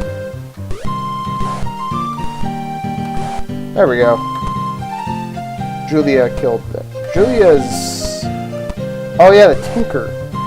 The classes in this game are really interesting. I was a mage, but I could have been a fighter, or a paladin, or a ranger, which are all kind of normal stuff. But then there's also... Oh shit. I shouldn't have gone for that chest. But but there's also, like, Tinker, which is, I guess, kind of like the rogue. They have the bard, which is kind of like your bard thing. Doesn't really do any bardy things here. It kind of reminds me of Final Fantasy IV, how each dude definitely was a definitely had a specific class or job, classic Final Fantasy job, but they didn't spell it out, and they had various abilities and whatever. I think that game, like the bard did more bardy things than this game. But then again, Final Fantasy bards were always kind of more unique. They weren't entirely like other games' bards. And then Final Fantasy's thieves were always interesting. They, like, you could definitely tell there was the D&D rogue trappings and thieves, but there's the feeling of like a D&D rogue, which I mostly got the feeling of from playing a rogue in Neverwinter Nights 2, which is you don't really fight well at all. You're just there kind of to like set traps, to disarm traps, to unlock doors. You do all like this maintenance work. Maybe you take up hooking or whatever, and I really liked that in Neverwinter Nights 2. I didn't get enough into Neverwinter Nights 1 to experience that side of things there. I'm going to talk to Lord Grish. Maybe Katrina's leveled up, or at least he can heal me. Although then again, I just got... Where was I going again? I fought like, I don't know, 5 battles in a row. No, oh yeah, that's right, I was going for the next shrine.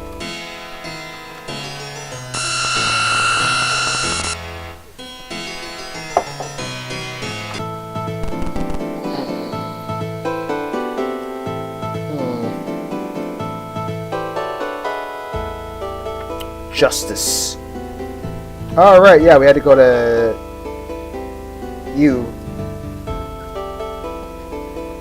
And Britain can get you to you, so we'll go to you from here. That's right. Alright, cool, that's simple enough.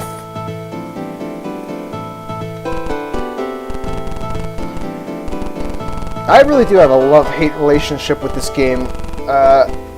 Because every so often, I guess I'll talk to Cedar. Every so often, I'll be like completely bamboozled, and I'll be like, F this game, and be done with it, and then I'll come back.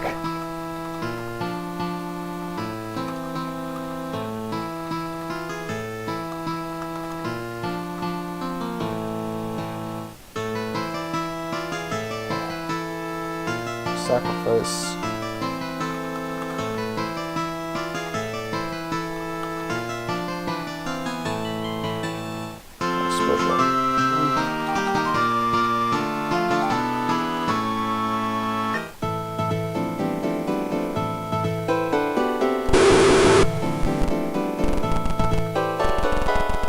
I just like I went into the second dungeon so many times. It was the first dungeon that I really went after, and I just like, oh yeah, I need more lights, I need more cure spells, I need the dispel spell, I need more food.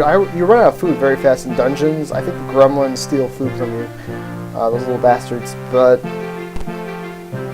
this game can be kind of confusing in many ways. and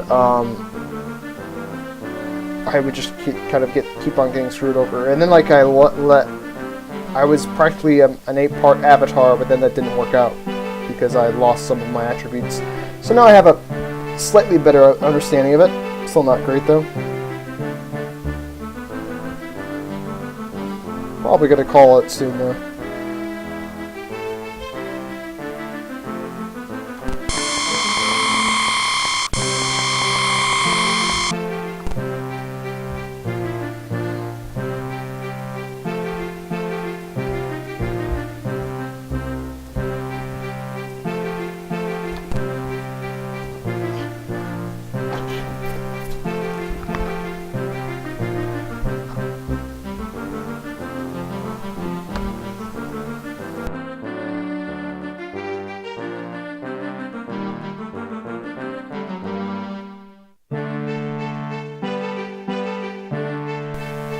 So we shall, let's see, we need to get to like this northern tip of a peninsula, which involved, oh, whoa, that was surprising. First time I came into this forest, first time I came into a forest, period, you can't see squat around you. I had no idea where the hell I was, and I was horribly lost, couldn't find the town, couldn't find squat. Eventually I went online to find a map, but even then you still get lost because you can't see your hand in front of your face.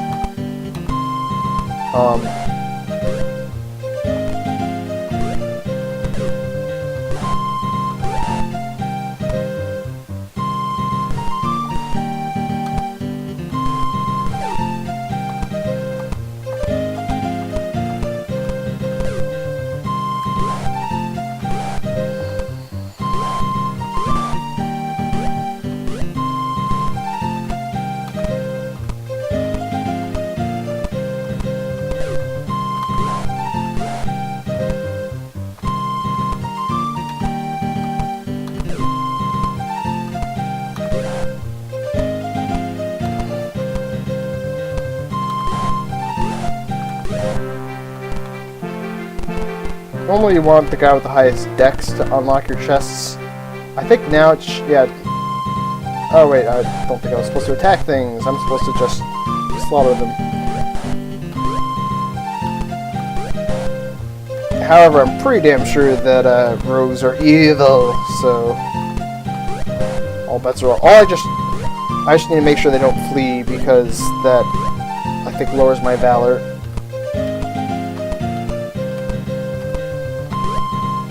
But this does remind me a bit of the combat of Heroes of Might and Magic,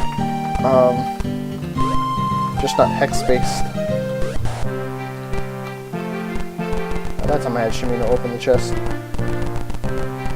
Alright, so this is the Shrine of Justice we are heading to. Oh, there's a pirate ship. I should get that. Yarr. My first stream this afternoon, I ended up sailing around for flippin' ever, and when you're on the high seas, you just get attacked constantly. And sea battles are not the most fun because you have very little room to maneuver, and it just takes forever. It's really hard to stop monsters from escaping. It's just an all-around nightmare for me so far. And when I was using melee weapons, it was even worse.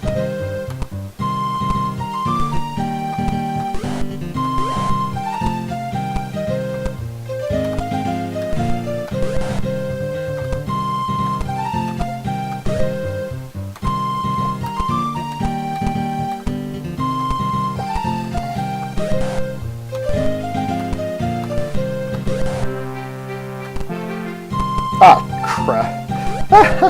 I thought I could get away without being attacked, but I was wrong. If you'll notice on the deck, there's like the spot for there's a spot for the masts, and then there's like the wheel there, and you can't shoot an arrow through that for whatever reason, and you have to maneuver your way around it.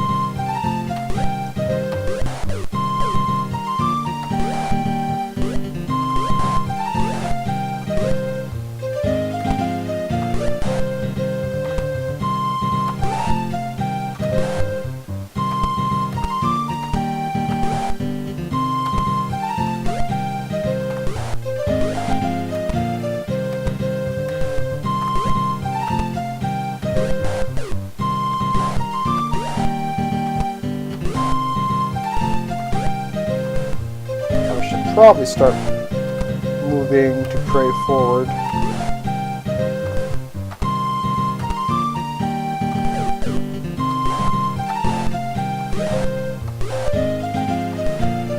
I should reiterate that this game is free, or at least was last time I checked, on goodoldgames.com, and then it's also relatively cheap as part of the Ultima 4, 5, and 6 collection. Alright, I need to find out where the hell I am.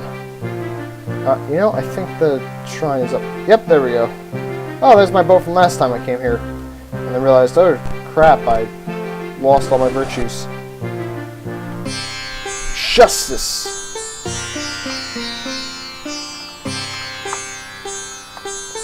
I don't know any reason to meditate for less than 3 cycles.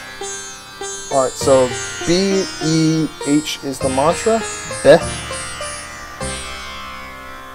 This kind of reminds me of parts of old Sesame Street where you would just see the letter off in the distance and you'd be like, F. Just a weird ethereal voice is saying F. As the story goes, the first 3 games that Richard Garriott, so-called Lord British, made. Yes, he's the game's creator, and he made himself a character in the game, the monarch of the kingdom. But apparently, parents were complaining that the games were too violent or encouraged people to steal, and so he decided to make the game encourage people to be good people in real life and in the game. So he got enlightened, and he introduced this whole virtue system. But prior to that, he had never heard any kind of philosophy or ethics related things or whatever. And he actually went and studied like Buddhist philosophy for some time, which I find really admirable. Even though I'm not like an expert on Buddhism or anything like that, I'm much more familiar with Western philosophy. But all philosophies try and better mankind. Usually, actually not. No, somebody would be probably at some point somewhere going. There's plenty of villainous ones, like Nietzsche's Uber monk, whatever. Alright, so the next one to get, I think, is Sacrifice, which is at the town of Minnock.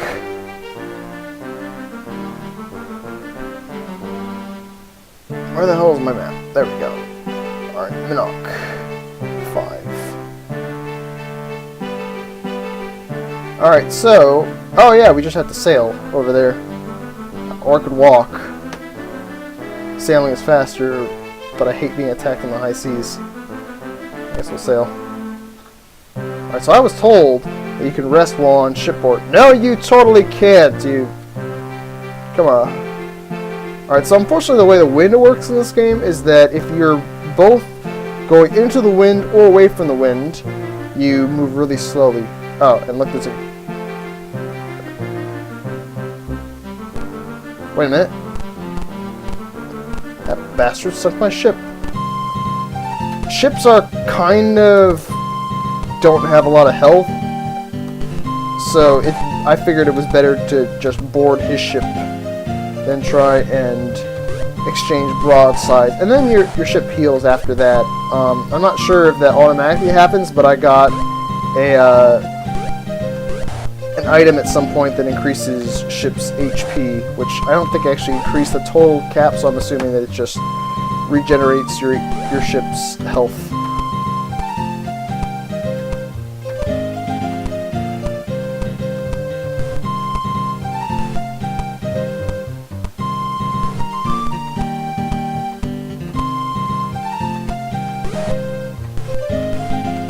It's kind of ironic.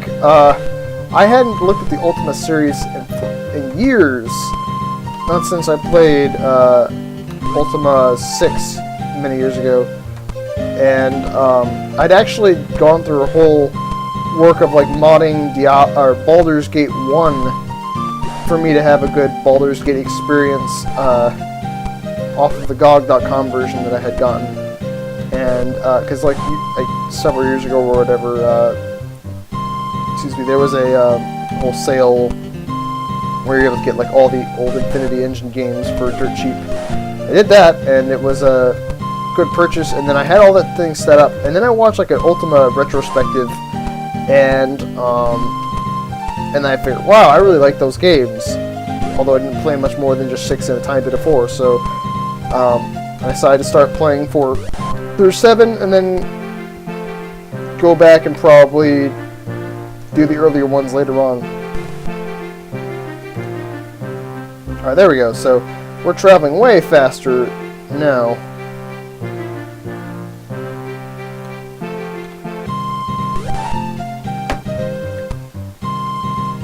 Alright, so the ship's down to 40 HP. That's okay, I guess.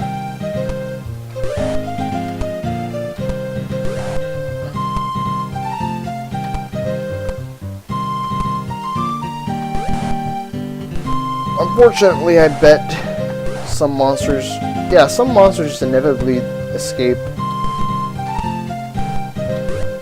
I'm gonna look into that tremor spell though. I forget what it does, but or I don't know how it works, I should say. Alright, I think that guy's still fighting me.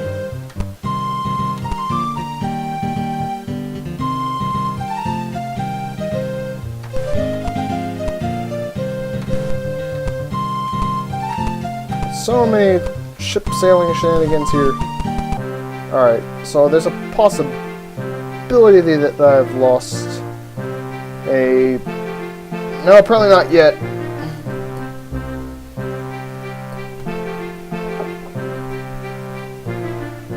I feel like there's a chance that if you cap out your... Wait a minute, where the hell am I going? Oh wait, I'm looking for the shrine. I forgot about that. Where the hell is the shrine? Oh, right! It's like way over there! Yeah, I've prayed this shrine, seriously, like 10 times or something.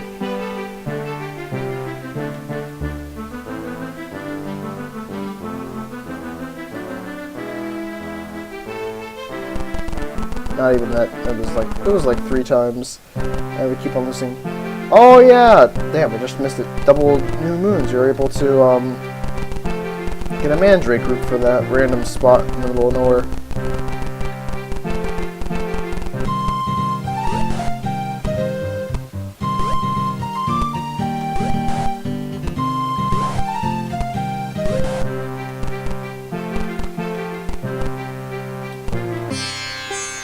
Alright, so the sacrifice mantra is Ka. This was the first one I originally meditated on, but I lost my avatar hood here.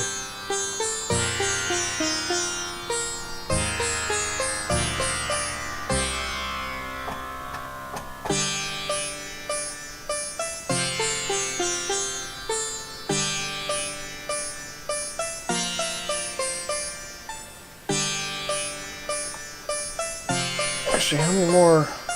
I think honor is the last one I might need, or I might. Is that a, yeah, switch? Yeah, I think honor would be the one to. No, wait. I think this might be the last one. Hopefully, hope to God.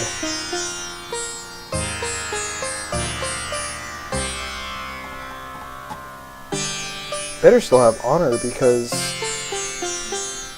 I flippin' started off my first stream really rude. Yeah! Thou art granted a vision, eh? Alright, so that's a wisp, I think. Wisps, eh? Alright, so that one is evil, is in fact evil. Alright, so I definitely need to do, I do need to go and,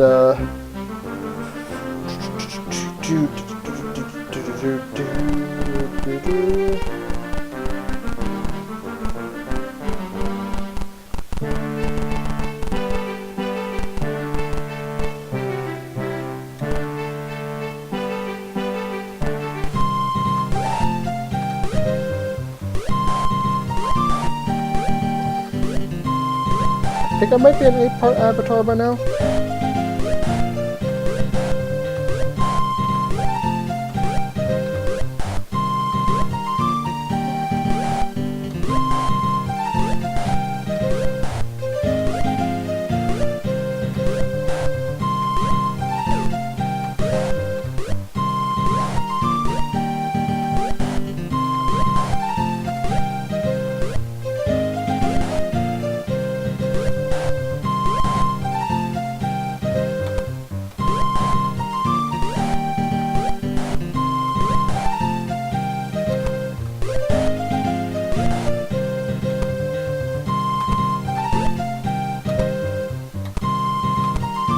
Shit, somebody got away. However, if that doesn't look like a full ong to you, I don't know what it is.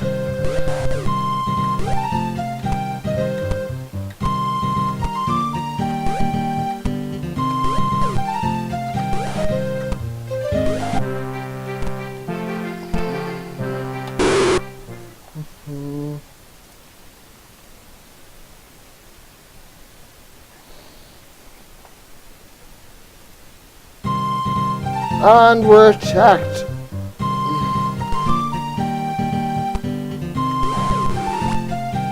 Damn, they stole my gold.